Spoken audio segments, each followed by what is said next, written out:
Friends, कैसे हो आप सब। उम्मीद करती हूँ कि आप सब लोग बहुत अच्छे होंगे। अन्नपूर्णा दिव्य चैनल में एक बार फिर से मैं दिव्या आप लोग का बहुत बहुत स्वागत करती हूँ। दोस्तों, आज के वीडियो में हम लोग सास बहू की एक कहानी का श्रवण करेंगे, जिसे सुनकर आप लोगों की आंखें भर आएंगी। तो उम्मीद करती हूँ कि ये कहानी आप लोग को बहुत पसंद आएगी। वीडियो थोड़ा सा भी पसंद आए तो वीडियो को लाइक कीजिएगा। चैनल पे पहली बार आए तो चैनल को सब्सक्राइब कीजिएगा, और यदि कहानी पसंद आए तो अपने फ्रेंड्स एंड फैमिली के साथ इसको शेयर कीजिएगा। तो चलिए फिर शुरू करते हैं। बहू कहाँ मर गई। अंदर से आवाज आई, जिंदा हूँ माँ जी। तो फिर मेरी चाय क्यों अभी तक नहीं आई? कब से पूजा करके बैठी हूँ, ला रही हूँ माँ जी। बहू चाय के साथ भजिया भी ले आई। सास ने कहा, तेल खिलाकर क्या मारोगी? बहू ने कहा, ठीक है माँ जी, ले जाती हूँ। सास ने कहा, रहने दो, अब बना दिया है तो खा ही लेती हूँ। सास ने भजिया उठाई और कहा, कितनी गंदी भजिया बनाई है तुमने। बहू, माँ जी मुझे कपड़े धोने में जाती हूँ। बहू दरवाजे के पास चिपकर खड़ी हो गई। सास भजिया पर टूट पड़ी और पूरी भजिया खत्म कर दी। बहू मुस्कुराई और काम पर लग गई। दोपहर के खाने का वक्त हुआ। सास ने फिर आवाज लगाई, कुछ खाने को मिलेगा? बहू ने आवाज नहीं दी। सास फिर भूखा मारोगी क्या? बहू आई, सामने खिचड़ी रख दी। सास गुस्से से, ये क्या, मुझे इसे नहीं खाना, इसे ले जाओ। बहू ने कहा, आपको डॉक्टर ने दिन में खिचड़ी खाने को कहा, खाना तो पड़ेगा ही। सास मुंह बनाते हुए, हाँ तू मेरी माँ बन जा। बहू फिर मुस्कुराई और चली गई। आज इनके घर पूजा थी। बहू सुबह 4 बजे से उठ गई। पहले स्नान किया, फिर फूल लाई, माला बनाई, रसोई साफ की, पकवान और भोज बनाया। सुबह के 10 बज गए। अब सास भी उग चुकी थी। बहू अब पंडित जी के साथ भगवान के वस्त्र तैयार कर रही थी। आज ऑफिस की छुट्टी भी थी, इसलिए पति भी उनके घर पे थे। पूजा शुरू हुई। सास चिल्लाते हुए, बहू ये नहीं है, वो नहीं है। बहू दौड़ी दौड़ी आती और सब करती। अब दोपहर के 3 बज गए थे। आरती की तैयारी चल रही थी। पंडित जी ने सबको आरती के लिए बुलाया और सबके हाथों में थाली दे दी। जैसे ही बहू ने थाली पकड़ी, थाली हाथ से गिर पड़ी। शायद भोज बनाते हुए बहू के हाथों में तेल लगा था, जिससे वो पोंछना भूल गई थी। सब लोग तरह तरह की बातें करने लगे। कैसी बहू है, कुछ नहीं आता, एक काम भी ठीक से नहीं कर पाती, ना जाने कैसी बहू उठा लाए, एक आरती की थाली भी नहीं संभाल सकती। उसके पति भी गुस्सा हो गए, पर सास चुप रही, कुछ नहीं कहा, बस यही बोल के छोड़ दिया, सीख रही, सब सीख जाएगी धीरे धीरे। अब सबको खाना परोसा जाने लगा। बहू दौड़ दौड़ के खाना देती और पानी लाती। करीब 70-80 लोग हो गए थे। इधर 2 नौकर और बहू अकेली। फिर भी वहां सारा काम बहू अच्छे तरीके से करती। अब उसकी सास और कुछ आस पड़ोस खाने पर बैठे। बहू ने खाना परोसना शुरू किया। सबको खाना दे दिया गया। जैसे ही पहला निवाला सास ने खाया, तुमने ठीक से नमक नहीं डाला क्या? एक काम ठीक से नहीं करती, पता नहीं मेरे बात कैसे ये घर संभले। आस पड़ोस वालों को तो आप लोग जानते ही होंगे ना, कि वो बस बहाना ढूंढते हैं नुक्स निकालने का। फिर वे सब शुरू हो गए, ऐसा खाना है, ऐसी बहू है, ये वो वगैरह वगैरह। दिन का खाना हो चुका था। अब बहू बर्तन साफ करके नौकरों के साथ लग गई। रात में जगराता का कार्यक्रम रखा गया। बहू ने भी 1-2 गीत गाने के लिए स्टेज पर चढ़ी।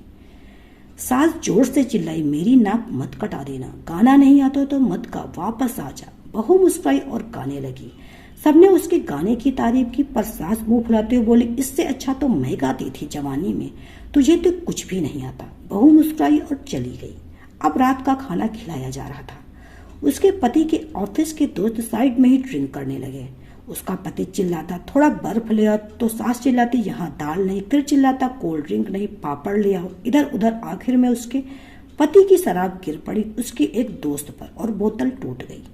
पति गुस्से में 2 झापड़ अपनी पत्नी को लगाते हुए कहता है, जाहिल कहेंगी, देख कर नहीं कर सकती, तुझे इतना भी काम नहीं आता। सारे लोग देखने लगे। उसकी पत्नी रोते हुए कमरे की तरफ दौड़ी। फिर उसके दोस्तों ने कहा, क्या यार, पूरा मूड खराब कर दिया, यहाँ नहीं बुलाया होता, हम कहीं और पार्टी कर। कैसी अनपढ़ गंवार बीवी ला रखी तूने, उसे तो मेहमानों की इज्जत और काम करना तक नहीं आता, तुमने तो हमारी बेइज्जती करवा दी। अब आस पड़ोस की औरतों को और बहाना मिल गया और वे कहने लगी, देखो क्या कर दिया तुम्हारी बहू ने, कोई काम की नहीं। मैं तो कहती हूँ अपने बेटे की दूसरी शादी करा दो, छुटकारा पाओ इस गंवार से। सास उठी और अपने बेटे के पास जाकर उसे थप्पड़ मारा और कहा, अरे नालायक, तुमने मेरी बहू को मारा, तेरी हिम्मत कैसे, तेरी टांग तोड़ दूंगी। उसके बेटे के दोस्त कुछ कहने ही वाले थे तो उसकी माँ ने घूरते हुए कहा, चुप, बिल्कुल चुप, यहाँ दारू पीने आए हो, जबकि पता है आज पूजा है, तुम्हें पार्टी करनी है। कैसे संस्कार दिए तुम्हारे माता पिता ने? और किसने मेरी बहू को चाहिल बोला, जरा इधर आओ, चप्पल से मारूंगी अगर मेरी बहू को किसी ने एक शब्द भी कहा। अरे पापी, तूने उस लड़की को बस इसलिए मारा तेरी शराब की बोतल टूट गई। पापी, वो बच्ची सुबह 4 बजे से घर का सारा काम कर रही, न सुबह से नाश्ता किया न दिन का खाना खाया, फिर भी हंसते हुए सबकी बातें सुनते हुए ताने सुनते हुए घर के काम में लगी रही। तेरी यार दोस्तों को वो अच्छी नहीं लगी, जूते से मारूंगी तेरे दोस्तों को जो कभी उन्होंने ऐसा कहा। उसके यार दोस्त चुपके से खिसक लिए। अब सास बहू के कमरे में गई और बहू का हाथ पकड़कर बाहर लाई। सबके सामने कहने लगी, किसने कहा था अपनी बहू को घर से निकाल के दूसरी बहू ले आना, जरा सामने तो आओ। कोई सामने नहीं है। फिर सास ने कहा, तुम जानते भी हो क्या इस लड़की के बारे में? ये मेरी माँ भी है और बेटी भी है। माँ इसलिए मुझे गलत काम करने पे डांटती है और बेटी इसलिए कभी कभी मेरे दिल की भावनाएं समझ जाती। मेरी दिन रात सेवा करती है, मेरी 1000 ताने सुनती, पर एक शब्द भी गलत नहीं कहती, न सामने न पीठ पीछे। और तुम कहती हो दूसरी बहू ले आऊं? याद है ना छुटकी की दादी, अपनी बहू की करतूत। सास ने गुस्से से पड़ोस की महिला को, अभी पिछले हफ्ते तुम्हें मियाँ बीबी भूखे झोंड घूमने चले गए थे। मेरी इसी बहू ने 7 दिनों तो तुम्हारे घर पर खाना पानी, यहाँ तक कि तुम्हारे पैर दबाने जाती थी, और तुम इसे चाहिल बोलती हो। चाहिल तो तुम सब हो जो कोयले और हीरे में फर्क नहीं जानते। अगर आइंदा मेरी बहू के बारे में किसी ने एक लफ्ज भी बोला तो मुझसे बुरा कोई नहीं होगा, क्योंकि ये मेरी बहू नहीं, मेरी बेटी है। बहू से सत्या लेते हुए फिर कमरे में चली गई। सास ने एक प्लेट उठाई और भोजन परोसा और खुद बहू के कमरे में गई। सास को भोजन लाते देख बहू ने कहा, अरे माँ जी आप क्या कर रही हो, मैं खुद ले लेती। सास ने प्यार से ताना मारते हुए कहा, अरे डर मत, इसमें जहर नहीं, मार नहीं डालूंगी तुझे नई सास चाहिए होगी, पर मुझे तू ही चाहिए। बहू ने अपनी सास को रोते हुए गले से लगा लिया। सास भी रो दी पहली बार और कहा, चल खाना खा ले। फिर मजाक करते हुए कहा, फिर मेरे पैर दबाने चलिए। और ये ख्याल मन में मत लाना कि सास पैर दबाने के लिए बोलती है। दोनों को हंसी मजाक करते हुए हंसने लगती है। तो दोस्तों ये कहानी आप लोग को कैसी लगी? उम्मीद करती है कि बहुत ही पसंद आई होगी। वीडियो थोड़ा सा भी पसंद आए तो वीडियो को लाइक शेयर कीजिएगा। चैनल पे पहली बार आए तो चैनल को सब्सक्राइब कीजिएगा। तो मिलते हैं नेक्स्ट वीडियो में, तब तक के लिए bye bye. Subscribe now and press the bell icon. Never miss an update.